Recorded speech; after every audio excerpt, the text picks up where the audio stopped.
Today, we're going to be talking about how to deal with uncertainty when you're navigating your career journey.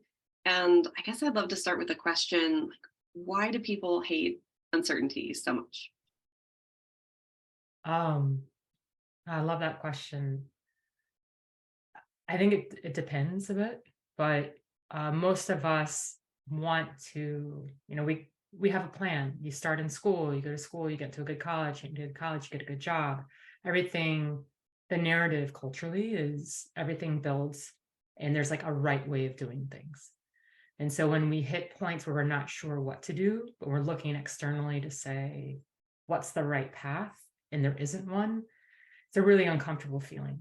Or the right path we realize isn't ours and we're walking into uncharted territory. I mean, I think some people love that sense of adventure, but when it's your whole life or livelihood, that can feel pretty unsettling. Um, we want to have, oh yeah, tell me what to do so I can succeed. Check the boxes. Let's get there, is my perspective on it from what I've heard from clients. Yeah. And I'm curious with you have a really unique background, and I'm curious, like what drew you to this work of uncertainty, and how does it align with your own experiences? Um, so my background, uh, I was an outward bound instructor, an outdoor educator, a maritime captain, and then ended up going into business school and into startups. It I can't help but think about things in terms of a journey, and I have definitely been at many places in my own professional journey in life where I didn't know the right steps to take. Um, and was figuring it out as I went and took a less traditional path. I mean, when I went to business school, I was labeled one of the non-traditionals. And uh, so this is territory I have walked in. I'm not comfortable with it, I would say. I don't think anybody is, but I see it a bit differently, I think, because of the background of going through uncharted areas or, really having to look at maps and find my way. Um, So that's my being drawn into it is, I see from my own experiences other people struggling with the same things, and that, using they're on their own path, but being able to take kind of what I've done and say, oh, maybe I can, help you in this next step and in this next step. Where do you want to go? Um, and how can I, help you get there? Because a lot of times it's like the beyond the horizon place. Like you can't chart directly there. So how do you figure out step by step how to get there? I love that you said, like, well, I'm not comfortable with it. It's like, hmm. So I guess I'm curious, like your perspective on, do you think you build the muscle? Like, does it get a Mm. little bit more comfortable over time, or you build, the capacity and tools in your toolbox to deal with it? Or yeah, what do you think? Yes.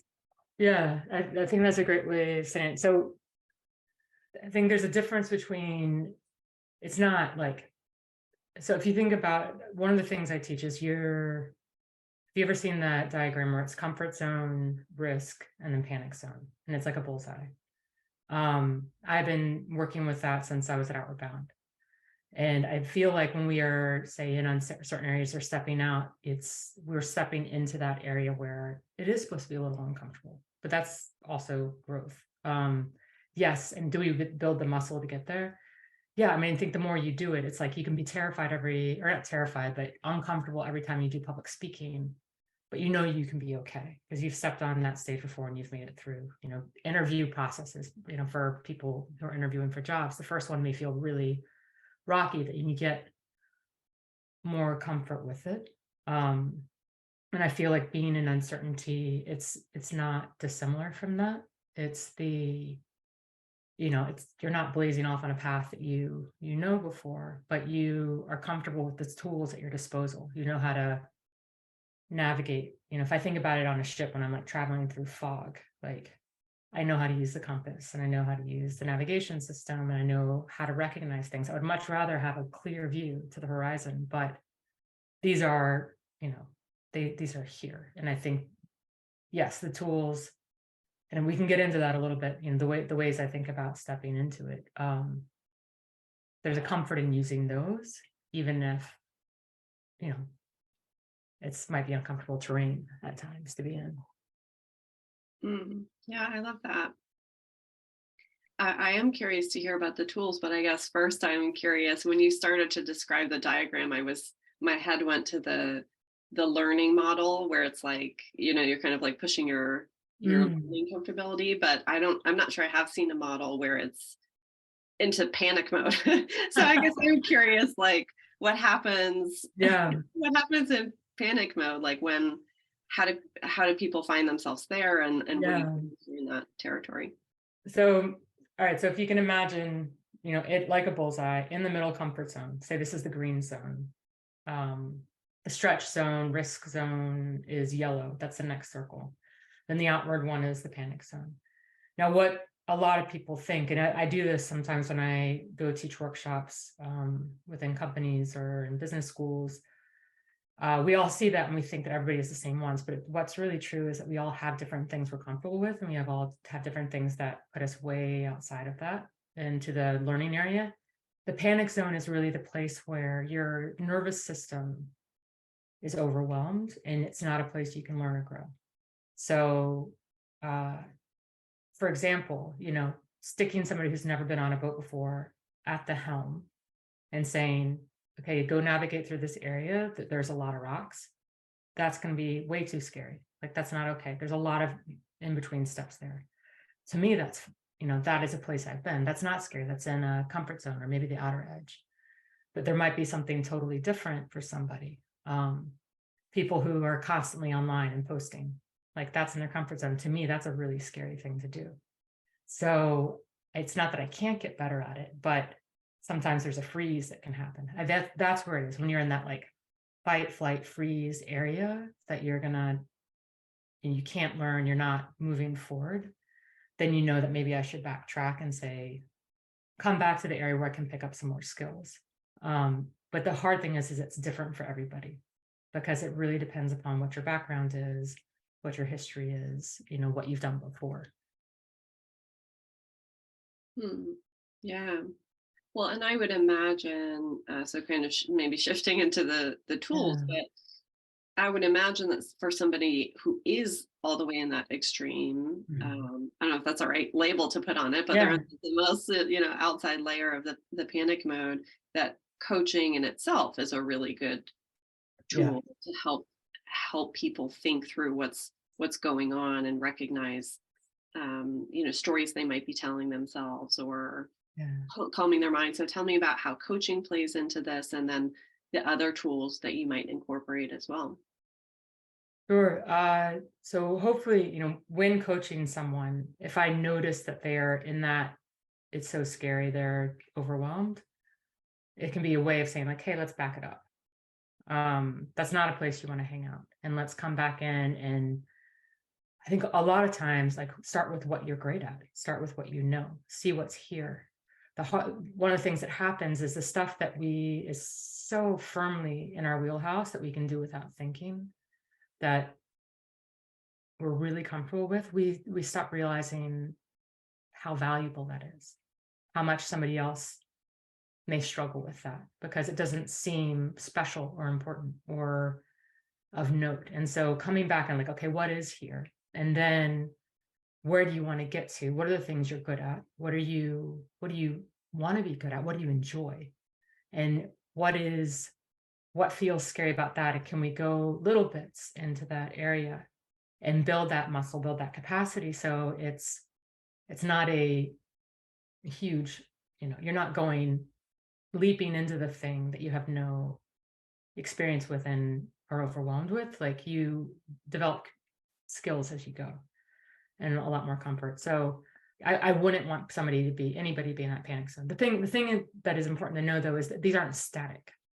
The more things that we do that are scary to us, then we develop comfort with them. And then we don't think about those things anymore. And then there's this whole other layer that we can get into. So the, somebody who's starting out in their career, or who say somebody who's mid-level career, who has aspirations to run a big company. If they got put into that seat now, they could be terrified or like feel like they're going to fail, even if they have a lot of skills to bear. You're not supposed to make that leap. That might be the 10-year horizon. But what are the steps in between there that by the time you step there, yeah, it's on the edge of you're not in your comfort zone anymore. But it's not, it's not supposed to happen all at once. It's the skills and capacity and learning and wisdom and the people you're surrounding yourself with. And one of those, I think, is a coach, because a coach can help you see some of those steps, remember what you have, and then also walk you through the places that feel maybe insurmountable and help you break it down, because it's really hard to see ourselves clearly for anybody. Well, I guess one other thing that you had touched on, maybe to circle back, is that like coaching is a tool. Are Mhm. there other tools or exercises or strategies that you incorporate into your work with clients when they're kind of navigating these periods of uncertainty? Yes, I won't.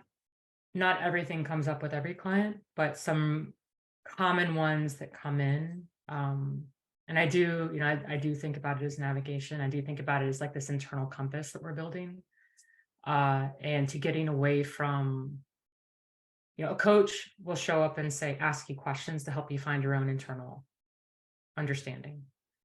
A lot of times that people go out and they're like, what should I do? And they get lots of advice and lots of competing advice.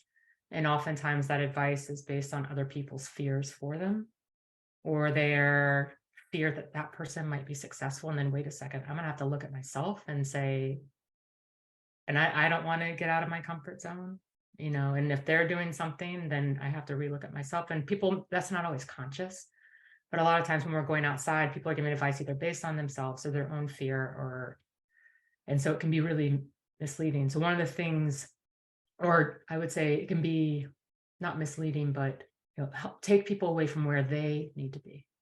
It's like directions to the wrong place. Um, so a lot of the work I do is like, how do you turn inward and look for that understanding, and that's the strengths that you have, and a real clear understanding of what matters to you, which can be articulated as values, the things that need to be present to be really excel in work, what matters in life, work, and then beyond it. Those are different for everybody. And then, what information kind of comes up, and how do you tune in? We have a lot of external noise, a lot of from our culture, from the people around us. And for me, getting quiet enough to be able to hear that is one of the big things. So values work is a big part of it for me. Strengths we've spoken about, and then which oftentimes can be found in the things that we're actually struggling with. What I consider driving strengths, the thing that if you're not using, you're going to kind of get itchy or crazy. I think about like creatives, people who are really creative. If they don't have an outlet for that in their work, they find it outside, then everything becomes easier. Emotions, I feel like, are data and information. Our culture doesn't value them very much, but we have them. So how do you tune in and say, oh, I'm angry. Wow, somebody just crossed the boundary. Well, I'm feeling really sad. That means something needs to be let go of. How do I do that? And how do I do it in a way that I can use it and not be overtaken by it? These are all part of the internal, compass, so that, once, coaching engagements, I have clients who I've worked with for multiple engagements, but it's always a different focus. But really my ideal is like, I don't want you to need me. I want you to be able to have some tools and questions to ask yourself that you can say, okay, what's the next step? Let me go inward, collect the information, not, be isolated. But when it comes down to making the decision, asking myself the questions and feeling certain about the next, not necessarily the next 10 steps at once, but step by step, I know where to go, and feel like I'm staying in this consistent direction, because that's non-emotional, because I can say, oh, that doesn't match my values. Oh, this does. Wow, I would not be able to exercise my strengths here. As amazing as this opportunity sounds, wait, this checks all these boxes. Okay, this is the right step, the next step for me to take. Mm. I like how you describe that. It's really kind of going inward and building that self awareness, but all on all these different pieces, values, strengths, and I love that you hit on emotions because I agree with you. That's a topic that we just really don't tap into enough. I know early in my coaching work when I was getting trained as a coach, I realized like I was not I was not aware of my emotions at all. And I literally had to have like that emotion map, where it Mm. has different levels of emotions. And my coach would say, like, what are you feeling right now? And I'd be like, that's stupid. And she's like, not an emotion, like, and I would have to look at the diagram and be like, God, like, I don't know. Yeah, Maybe, I think, and then I would have yeah, to put a name to it and then also try to see where is that showing up in my body and like, ooh, yes, my cheeks are flush or like, I have yes. a pit in my stomach. And it just takes a while to tap into that. But it is so powerful when you have that as a guide as well. And I love it. The embodiment piece of it is such a big part of it for me and for the people I work with. Because there are those, it can work both ways. While I'm angry, oh, I feel that here. Like, wait a second, I feel this tightness in my shoulders and some heat. Oh, I'm angry. Or I'm really nervous. I feel a clenching. Okay, am I safe? Yeah. Okay, how can I can soften that? And then also with that, my fear starts to dissipate so I can be with what's here. So it goes, and I've had, I mean, lots of examples of this, of it helping people be with what they're, you know, understanding what's happening, acknowledging it, but also sometimes realizing it's not letting that get in their way. By walking with it, they can be like, okay, yeah, I feel scared. Great. What am I trying to keep safe from? Okay, well, I can continue forward because I know I am safe, and this is how I'm going to manage the situation. But I think your experience of not being in tune with it is so common because culturally, you know, that that is taught in a lot of areas of our culture. You are an executive career and leadership coach. Mhm. You work with people who are mid-career, sometimes at senior levels within an organization. And when we talk about the topic of navigating uncertainty, Yeah. it, it's unclear itself. Like, what in the hell are we talking about? And so I'm curious, what does that mean for your Mhm. clients? Can you give me some examples of how that shows up and what navigating uncertainty looks? Yeah. Um, Thank you. Uh, my take on this, and I think I shared this with you before, is during the beginning of the pandemic, I was on the phone with a client walking, and what she said is, she's like, "What we've lost is the illusion of certainty." And I was like, "Oh," and I was just like, I like literally stopped, and I was like, "Oh my gosh!" And I haven't, I can still feel that moment because to me, we have certain paths, but the world is changing so much. Companies, looking at the last 6 months plus, these industries that have been sure bets have shed a ton of jobs. And so uncertainty, I think, is always there, but we create these things around us to make us feel like everything's safe. It's all, and we have to, and we can't, if we think everything is, it would be a really hard way to be, to not trust anything at any time. But when we are in those moments where it kind of becomes very aware for us, becomes very present, losing your job, you're in a position of uncertainty, what's next? Taking on a new role, stepping up into a new level, and wait a second, I don't know exactly what I'm doing. I don't know how to navigate this part. I have a different set of responsibilities. The way I've succeeded in the past is not the way I can succeed here. And I don't know how to do, and it could be the leadership side, it could be, um, you know, you're not doing as much the work, you're leading people and doing the work.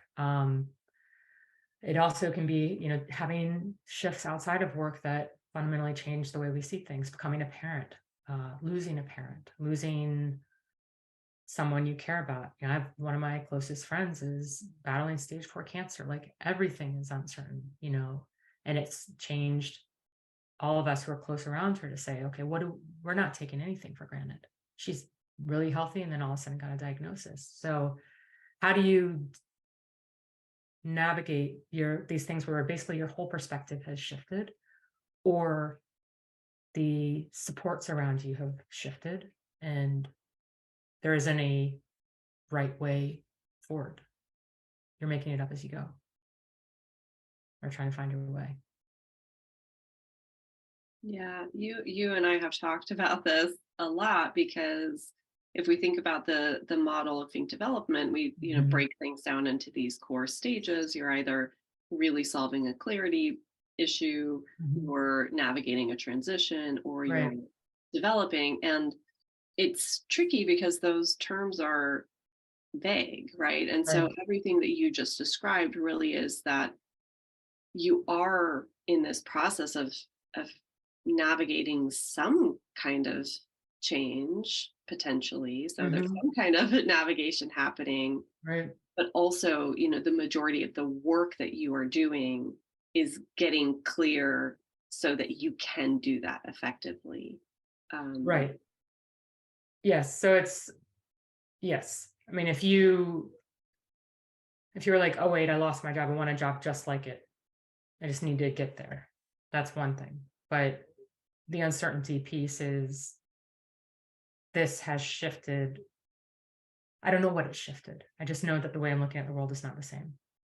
I've been through a number of these myself. When I was in Outward Bound, I became the manager of the whole program, and then I just hit a place of burnout. This organization that had been my identity, my home, my whole community, and I knew it was time to go, but I had no idea of what to do or who was I without this. I mean, if you'd looked at the pillars of Outward Bound, I'd adopted those as my core values. I was so identified with it. So to step out of that was terrifying. And so that was a deep place of uncertainty, because who am I without being captain, without being, you know, an Outward Bound instructor?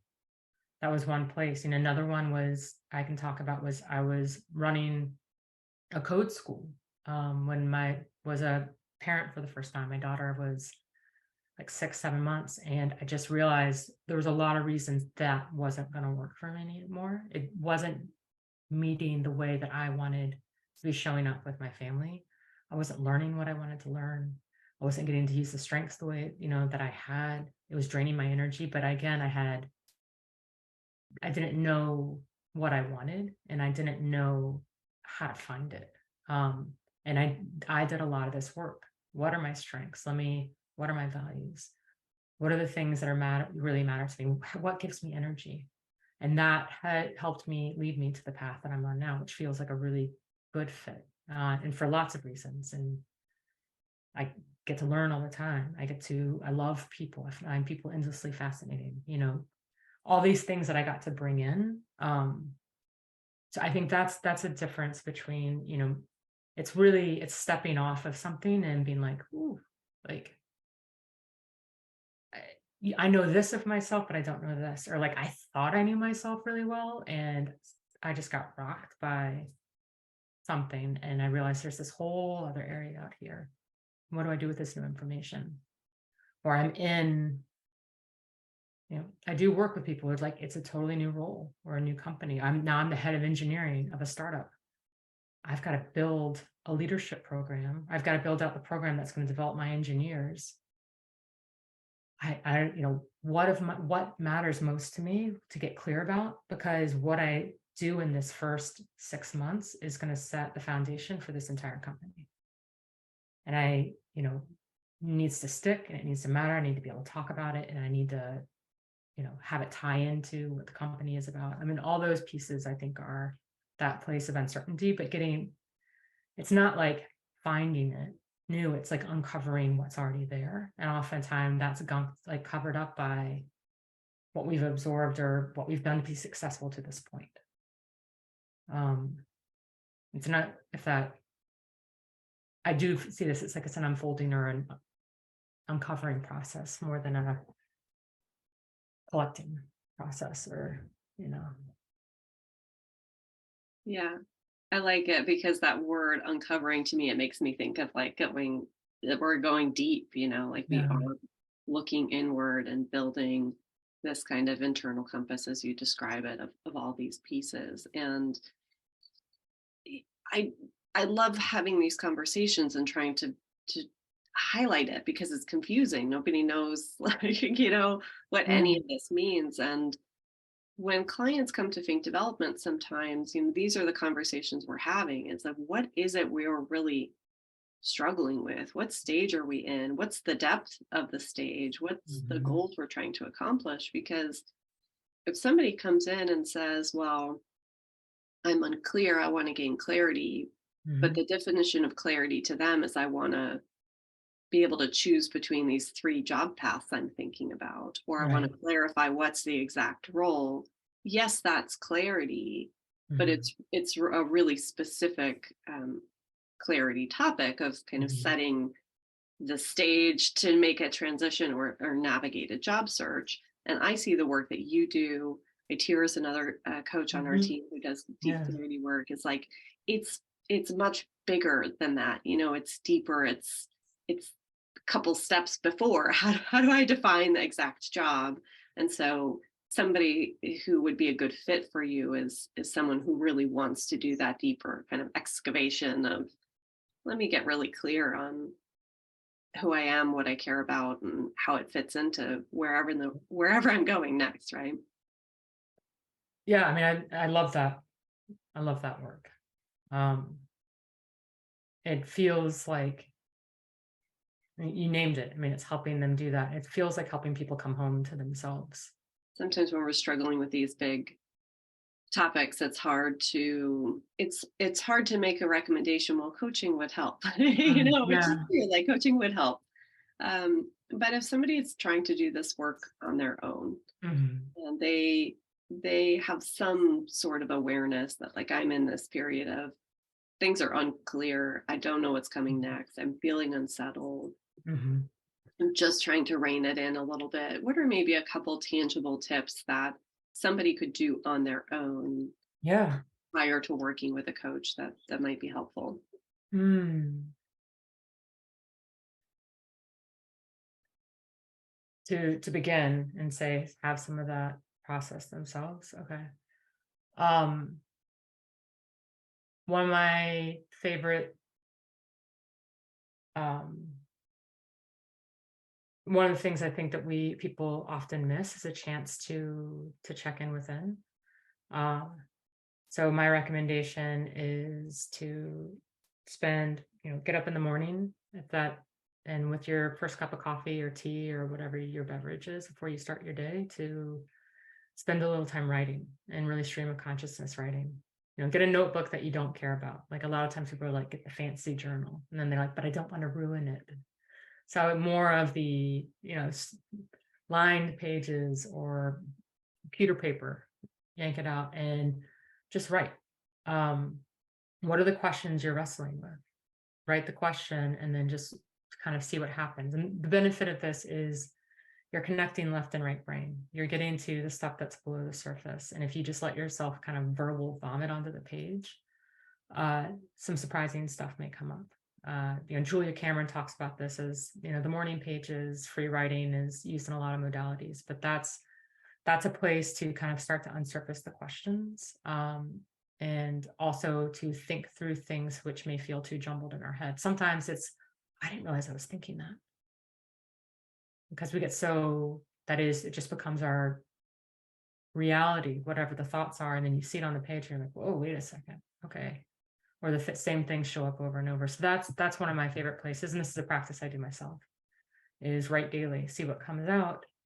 Um, and ask questions and answer them for yourself and see what comes forward. And you can start with as little as 5 minutes. I mean, I think doing it for like 20 is helpful, but 5 is great. I love that you mentioned I love that you mentioned buying the fancy journal and then not wanting to mess it up because it's like, oh, like there's just not a person who isn't going to resonate with that statement. I'm like, oh, I've done that so many times. And so it really is, it's funny how hard it is to get over the hump of just like putting the pen on the paper and Mhm. allowing your free thoughts that are not perfect, Yeah. perfection doesn't exist, to just exist on a page and allow them to come out. It's amazing how difficult that task can be. Oh, absolutely. I mean, I have resistance to it often. And oftentimes when I finally get there, I'm like, oh, okay, that's why. Because haven't wanted to acknowledge this thing, or but it's, as a practice, it can really, for those of us, and this is, and I'm describing myself in this, you know, I need to step away to figure out how I feel about something. If it's a big decision, even if it's a small decision, give me a couple of minutes, because sure, whatever I'll go with the flow. Or absorbing all the information around. And we have so much coming at us all the time because we can be on our phones all the time. It really creates that space. And I would say writing is really helpful versus typing it because of that brain crossover, and because then you're away from the screen, which we don't get much time, for people who are in knowledge working spaces. Yeah. Well, I want to say thank you so much for this conversation. I have Yeah. one final question. Mhm. I'm just curious, as we've talked through this topic and you've recounted, clients you've worked with, how you got here, this topic. Mhm. What has come up for you that you want to take away from this conversation? Mm.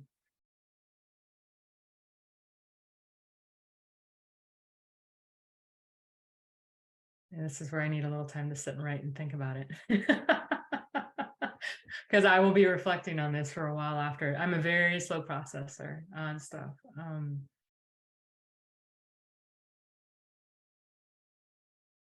It's always fun to talk about it. I think being in this work on a day-to-day basis, it's there. I don't know. I feel like I forget that there are people who aren't not aware of this world, and that how valuable it can be, but they just haven't had access to it. So I don't know. There's a lot, I think, for me, just talking about this, it makes me say, oh wow, I'd love to get out there and just share a bit more, because I do think this work is so valuable. And for people who say haven't had exposure to it and are on, considering it to try it, I think at least a little bit, just and that can be small things like that, reflecting, or a conversation with a coach, not necessarily a whole engagement. But there's so much that can come up just by having the space to pause. And I think maybe that's what this has been, is it's like a pause and like, oh, let me think about this and reflect that, even though I do this professionally, I forget to do for myself sometimes. So I'm sure I'll have another 10 things tomorrow, but that's what's coming up right now. Great. Well, thank you for sharing. And this conversation, I think, is a great starting point to help people Yeah, learn about it and hope maybe so. consider it.